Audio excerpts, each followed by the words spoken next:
मामा जय सिया राम जय जय सिया राम जय सिया राम जय जय सिया राम जय सिया राम जय जय सिया राम जय सिया राम जय जय सिया राजा के उपरोहित ही हरि ले गयो बहो राग जिगिरी खो अमहु माया करी मति भोर सियावर रामचंद्र पद जय दरणम जय सिया राम जय जय सिया राम जय सिया राम जय जय सिया राम आप बिरजि उपरोहित रूपम परिहु जायते से जय रूपा जागेहु न भयन भये पिहाना देखि पवन अति अचर जुमाना मुनि महिमा मन महु अनुमानी उठेहु गवई जय जानन रानी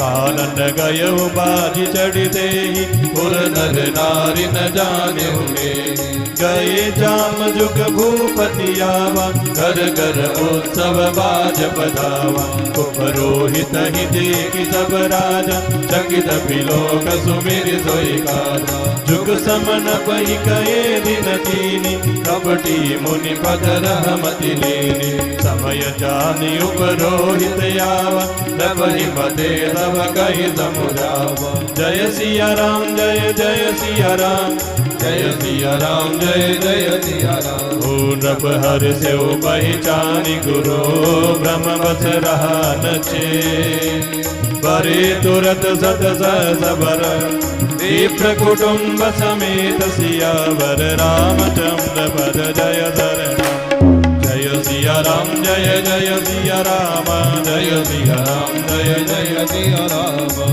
उपरोहित देवनार बनाई शरस चारि विधि जति सुधि गाई माया मय देखी नर सोई व्यंजन बहु गनि सकई न कोई विविध मृगन कर आमिषराद हे बहु विप्रमा सुबल साधन भोजन कहु सब विप्र बोलाय पद पठारी सादर बैठाए दर्शन जब ही लाख मई बाला बे आकाशवाणी देखाला विप्र बृहद उठी उठी गृह जाओ है बड़ी हानि आन जन खाओ पयहु रसोई भूसुर माधु सब दिज उठे मान विश्वासु भूप विकल मति मोह बुलानी भावी वदन आव मुख पानी जय सिया राम जय जय सिया राम जय सिया राम जय जय सिया राम बोले विप्र सगो बधवा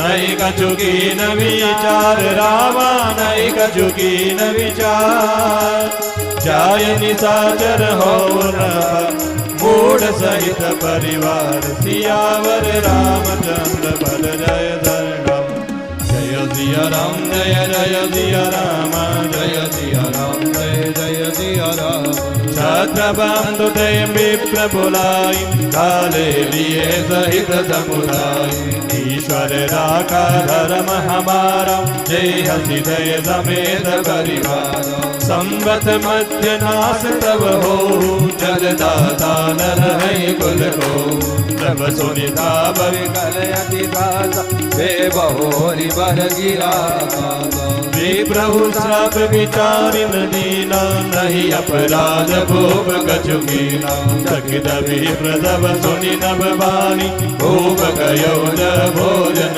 खानी तन हसन नहीं विप्र सुहारा मेरे उड़ाऊ मन दो जय बारा सब प्रसंग मई सुरन सुनाई प्रसिद्ध पर्यो अवनी अकुलाई जय सिया राम जय जय सिया राम जय सिया राम जय जय सिया राम हो भूपति भावी मिटई नहीं जद बिन दूषण तो किए अन्यथा हो या नहीं विप्र श्रापयति घोर सियावर रामचंद्र पद जय दरणम जय सिया राम जय जय सिया राम जय सिया राम जय जय सिया राम अज गई तब मई देव सिदाय समाचार पुर लोगन पाए सोच ही दूषण देवई दे विरचत हंस काग किय जेई उपरो वितई भवन पहुँचाई असुर ताप सही खबरी जनाई तेहि कल जद पत्र पढ़ाई सजि सजि सैन भूप सब धारे घेरनि नगर निशान बजाई विविध बाति नित होय लड़ाई जूझे सकल सुबट करि करनी बंधु समेत पर्युत बदलनी सत्य केतु कुल को नहीं बाजा विप्र श्राप किमि होय साजा विभुचिति सबन नगर बधाई निज पुर कवने जय जसु भाई जय सिया राम जय सिया राम जय सिया राम जय सिया राम हो भरद्वाज सुन जाहि जब होय विधाता दूरी मेरु समजन गजम आई ब्याल समदाम सियावर रामचंद्र भद जय धरण जय सिया राम जय सिया राम जय सिया राम जय सिया राम काल पाय मुनि सुन सोई राजा भयहु निशाचर सहित समाज दश सिरताय बीस भुज दंडा रावण नाम वीर बरिभट भूप अनुज हरिमर्दन नामा भयहु सुकुंभ करन बलधामा सचिव चुनाधर मरुचि जासु भयहु विमान बंधु लघु दासु नाम विभीषण जहि जग जाना विष्णु भगत विज्ञान निधाना रहित सुत सेवक न पकेर भय निशाचर घोर गनेर काम रूप कल जिन सयनेका कुटिल भयंकर विघन विवेका रहित हिंसक सब पापी बर निन जाय विश्व परितापी जय सिया राम जय सिया राम जय सिया राम जय सिया राम ओ उपजे जद विपुलस्य कुल पावन अमलयनु कर विमहि सुर साप बध भये सकल यग रूप सियावर रामचंद्र पद जय धरण जय सिया राम जय सिया राम जय सिया राम जय सिया राम ओगीन विविध तपति नहुबाई परम उग्र नहीं बरनि सुजाय गयउ निकट तपति की विधाता मागउ वर प्रसन्न में दाता करि विनति पद कहि दस सीता बोले वचन सुनहु जगदीसा हम काहू के मरई न मारे वानर मनुज जाति दुई बारे एवं तुम बड़ तपगीना मैं ब्रह्मा मिलि देहि वर दीना मुनि प्रभु कुंभकर्ण बहि गयउ देहि मिलो कि मन विषमय भयउ जो एहि कल नित करब आहारु हो यही सब उचारि संसारु सारद प्रेरिता सुमति बेरी भाग नीद पास सट गेरी जय सिया राम जय सिया राम जय सिया राम जय सिया राम गए विभीषण पास पुनि कये पुत्र वर्मा गुरामा कये पुत्र वर्मा तेई मांग्यो भगवंत पद कमल अमल अनुराग सियावर रामचंद्र पद जय धरण जय सिया राम जय सिया राम जय सिया राम जय सिया राम होती नहीं देय वर ब्रह्म सिधाए हरसित दे अपने कह आए मय तनुजा मंदोदरी नाम परम सुंदरी नाइल लामा सोय मय दीन रावण हानि हो यही जादू दान बधि जानी हरसित भयहु नारि बलि मुनि दहु बंधु विहाय सिधाई गिरिधिलोटैक सिंधु मजारे विधि निर्मित दुर्गम अति भारी सोई मय दानव भौरि सवारा कनकरदित मणि भवनय बारा भोगावति जसि अय कुलवासा अमरावति जसि सक्र निवासा तिनके अधिक राम अति बंका जग विख्यात नाम दे लंका जय सिया राम जय सिया राम जय सिया राम जय सिया राम काय सिंधु कबीरयति चारहु दिशि फिरिया कनक कोट मणि खचित दृढ़ वर निर जाय बना हरि प्रेरित जे कल बजोई जादू दान बजी होय रामा जादू दान बजी हो सूर प्रतापे अतुल बल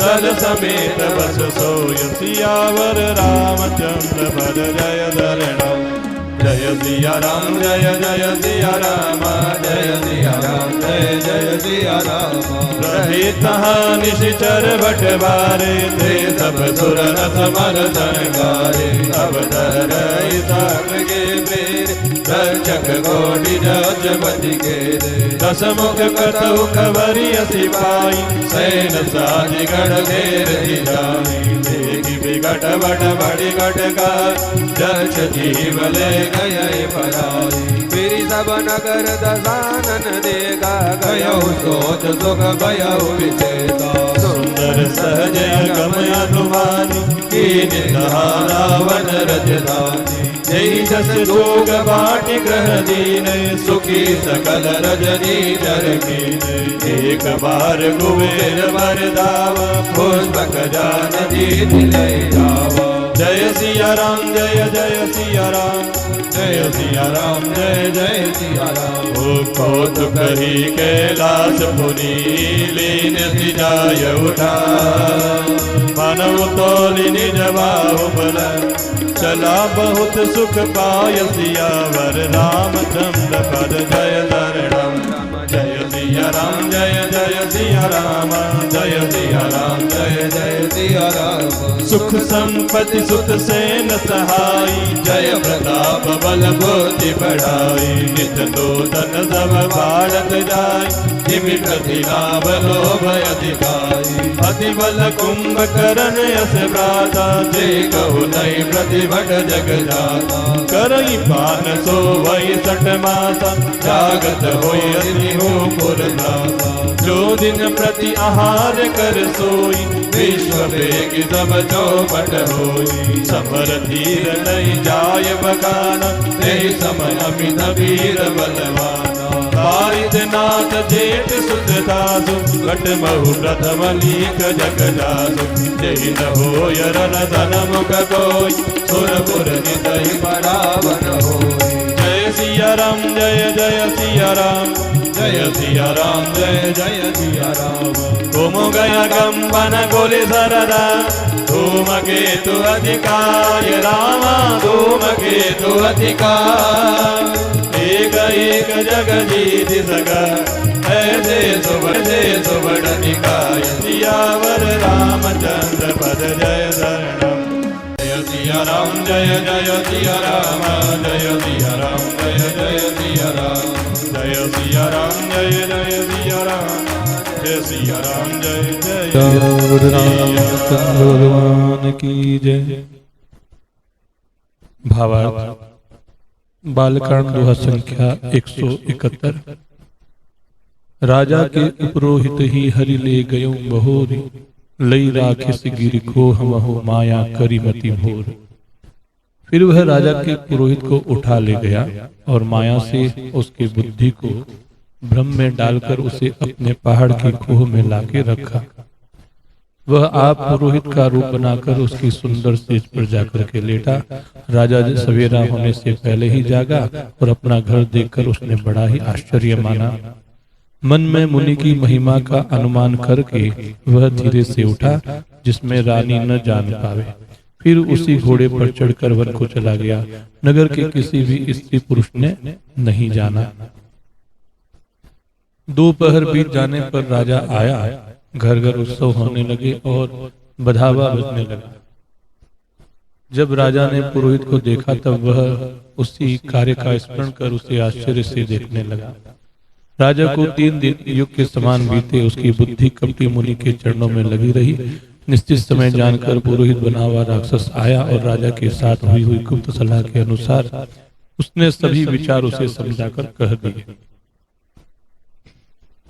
संकेत के अनुसार गुरु को उस रूप में पहचान कर राजा प्रसन्न हुआ। भ्रमवश उसे किसी प्रकार का चेत न रहा कि यह तापस मुनि है या कालकेतु राक्षस। उसने तुरंत 1 लाख उत्तम ब्राह्मणों को कुटुंब सहित निमंत्रण दे दिया। पुरोहित ने 6 रस और 4 प्रकार के भोजन, जैसा कि वेदों में वर्णन किया गया है, वैसा भोजन बनाया। उसने मायामयी रसोई तैयार की और इतने व्यंजन बनाए जिन्हें कोई गिन नहीं सकता। अनेक प्रकार के पशुओं का मांस पकाया और उसमें उस दुष्ट ने ब्राह्मणों का मांस मिला दिया। जब ब्राह्मणों को भोजन के लिए बुलाया और चरण धोकर आदर सहित बैठाया, तो ज्यों ही राजा परोसने लगा, उसी काल केतु के द्वारा की हुई आकाशवाणी हुई, हे ब्राह्मणों, उठ उठकर अपने घर जाओ, यह अन्न मत खाना, इसके खाने से बड़ी हानि होगी। रसोई में ब्राह्मणों का मांस मिला हुआ है। आकाशवाणी का विश्वास मानकर सभी ब्राह्मण उठ खड़े हुए। राजा व्याकुल हो गया, परंतु उसकी बुद्धि मोह में भूली हुई थी। होनहारवश उसके मुंह से एक बात भी नहीं निकली।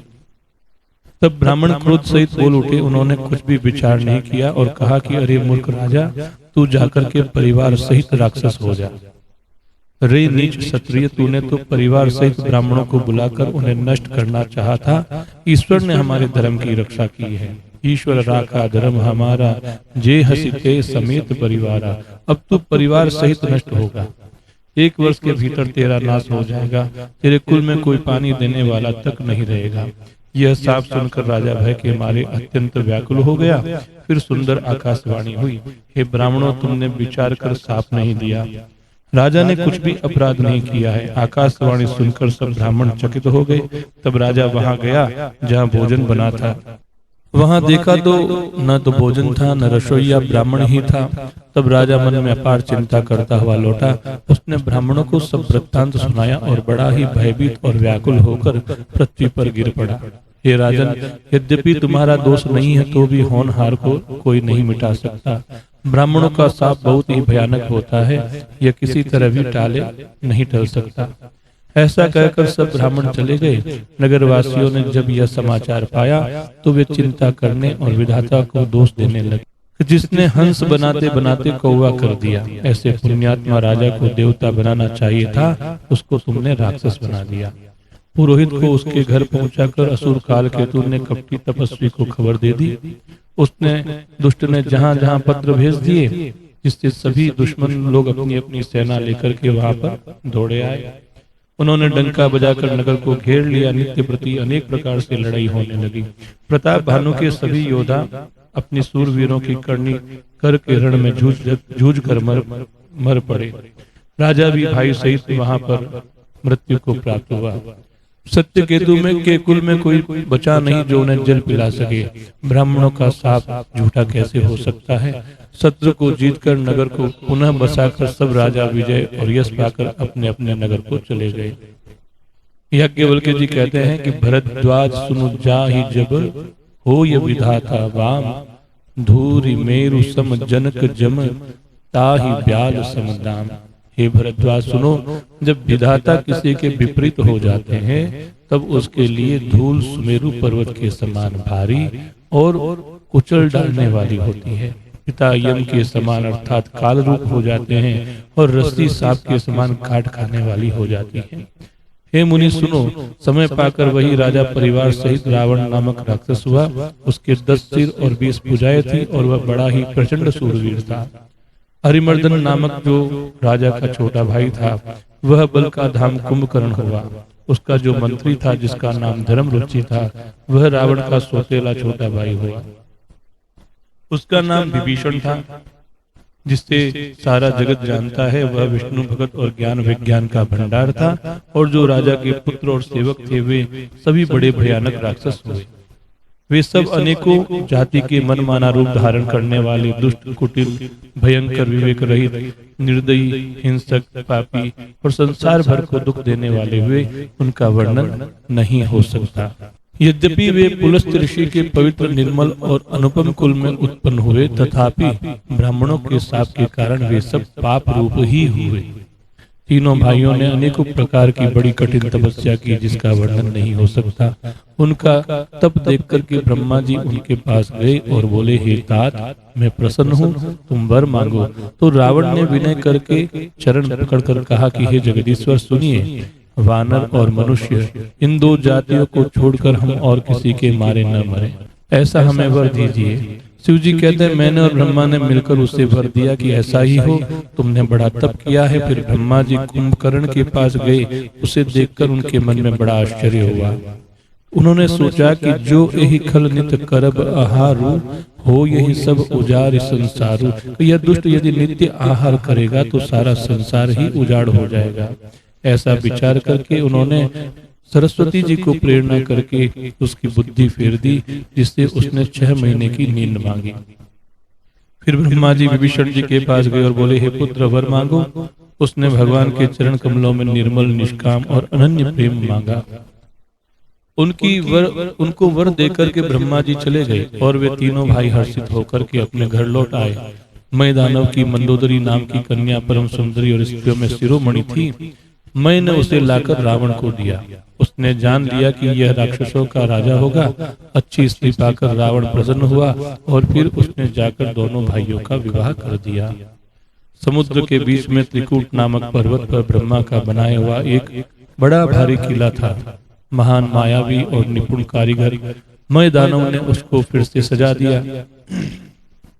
उसमें मणियों से जड़े हुए सोने के अनगिनत महल थे। जैसे नाग कुल के रहने की पाताल लोक में भोगावतीपुरी है और इंद्र के रहने के लिए अमरावतीपुरी है, उनसे भी अधिक सुंदर और बाका वह दुर्ग था। जगत में उसका नाम लंका प्रसिद्ध हुआ। उसे चारों ओर से समुद्र की अत्यंत गहरी खाई घेरे हुए हैं। उस दुर्ग के मणियों से जड़ा हुआ सोने का मजबूत परकोटा है, जिसकी कारीगरी का वर्णन नहीं किया जा सकता। भगवान की प्रेरणा से जिस कल्प में जो राक्षसों का राजा रावण होता है, वही सूर्य प्रतापी अतुलित बलवान अपनी सेना सहित उस पुरी में निवास करता है। पहले वहां बड़े बड़े योद्धा राक्षस रहते थे। देवताओं ने उन सबको युद्ध में मार डाला। तब इंद्र की प्रेरणा से वहां कुबेर ने 1 करोड़ रक्षक लगा रखे थे। रावण को कहीं ऐसी खबर मिली, तब उसने सेना सजाकर किले को जाकर के घेर लिया। उस बड़े विकट योद्धा और उसकी बड़ी सेना को देखकर यक्ष अपने प्राण बचा करके भाग निकले। तब रावण ने घूम फिर कर सारा नगर देखा। उसकी स्थान संबंधी चिंता मिट गई और उसे बहुत ही सुख हुआ। उस पुरी को स्वाभाविक सुंदर, बाहर वालों के लिए दुर्गम अनुमान करके रावण ने उसे अपनी राजधानी बना दिया।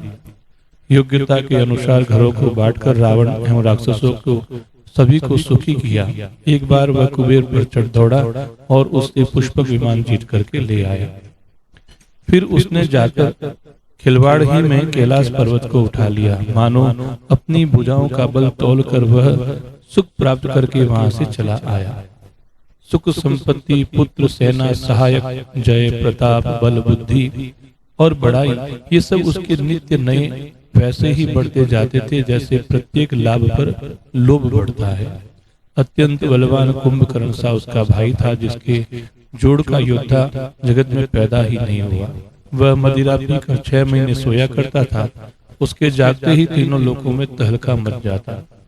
यदि वह प्रतिदिन भोजन करता तब तो संपूर्ण विश्व शीघ्र ही चौपट हो जाता। रणधीर ऐसा था कि जिसका वर्णन नहीं किया जा सकता। लंका में उसके ऐसे असंख्य बलवान वीर थे।